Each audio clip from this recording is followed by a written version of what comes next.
to you, but there's a question you raised which I don't believe has been addressed.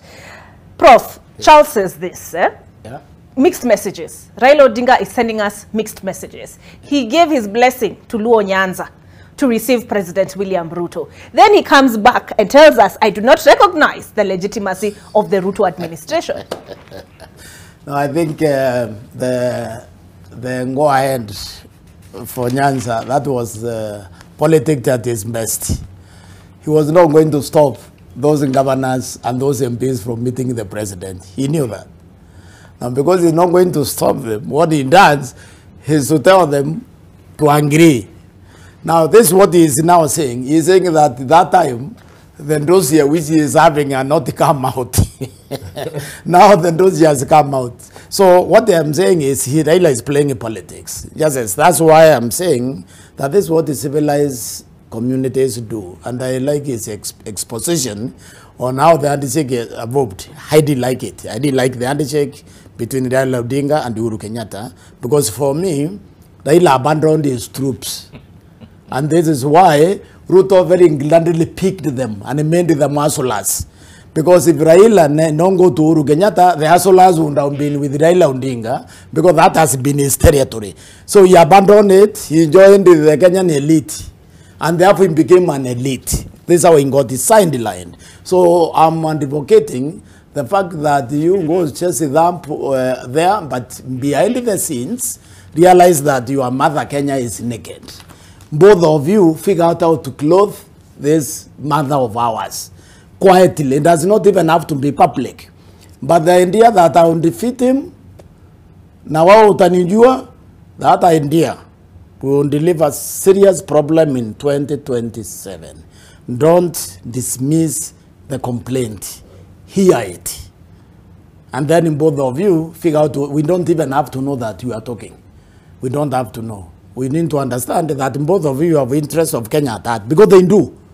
These are all Kenyans with the serious, they are all differing on how to move Kenya forward. So they need to be talking behind the scenes so that we cannot be confirmed. Because what is happening, people like us, we can see it in the classrooms. And I want to agree with him, there is something not very good happening. Our students have lost interest in studying. Completely don't care whether they get an F or they get an D. When people reach there, it's going to be a question of time before they prefer dying than living, and that time says to tabuta mali agujifisha to cause. Okay. So we don't want that. All right. We need these people to get together, so there is hope. Okay. A country is built by hope. We need hope for us created by our leaders. All right. Yesterday, Raila Odinga did not pull his punches. He mentioned a church leader, Ole Sapit, if I understood him correctly. He said even foreign nationals conspired to steal this election. He said some foreign nations. He went ahead to say the Supreme Court conspired to steal this election. What did you make of those statements? Was he pushing it too far? I like my brothers, and I appreciate where they're coming from, especially Prof. Every time Manyora is speaking, I can listen for 3 hours because he makes sense and his delivery is amazing. The thing is, we are in this country in 2023. Yeah, this is where we are. We gave ourselves a constitution in 2010 that every time we have a challenge, we want to throw that constitution aside and sit back and decide we can do things differently. We can actually go back to 2007, we can go back to 2004, look at how we resolved our issues of then. Prof is here telling us he was completely unhappy with the handshake. Yet Bwana Manyora is telling us that the handshake saved this country. Prof is here saying the worst administration was Jubilee. Yet my brother Manyora is saying that administration saved this country. Yeah. So my point is this: a new administration must be given that space to run its affairs. I mean, that's the way it works for me. The opposition must recognize its place, and I think that is where we need to go as a country, because it is not possible for all of us to win. I vie in Kiamba, I flop, nina angukanga. It's not like I go making too much noise around it. I just confirm this is where I went wrong. If the problem was IBC, and IBC was being, remember my opening statement here was, the president And by extension, Raila Odinga had an opportunity to give us the chairman of IEBC designate and 2 commissioners designate. 6 months ago, they did not. So it means the problem they are facing now of populating IEBC is a problem they saw coming, they witnessed, they just did nothing. They had sought to do so through the BBI. No, forget about BBI. Now I'm talking about a provision in law that allowed them to have those people in place 6 months ago, waiting for Chebukati to leave literally, and then they take those positions. They did not do anything about it. They would have had 3 commissioners in place. They did not.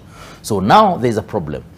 Ruto will perform that constitutional No, but role. did you realistically expect them? Because we had 4 new commissioners. Therefore, you need somebody in office who has experience I'm managing talking about elections. designate. I am not talking about them taking office. Oh, okay, I get you. They would have gotten the position and waited for Understood 6 you. months Understood before you. the term ends. I've They are understood supposed you. to fill those positions, and those guys are designated. They're just waiting for these guys to Got leave you, and take got up you. the position. They did not do that.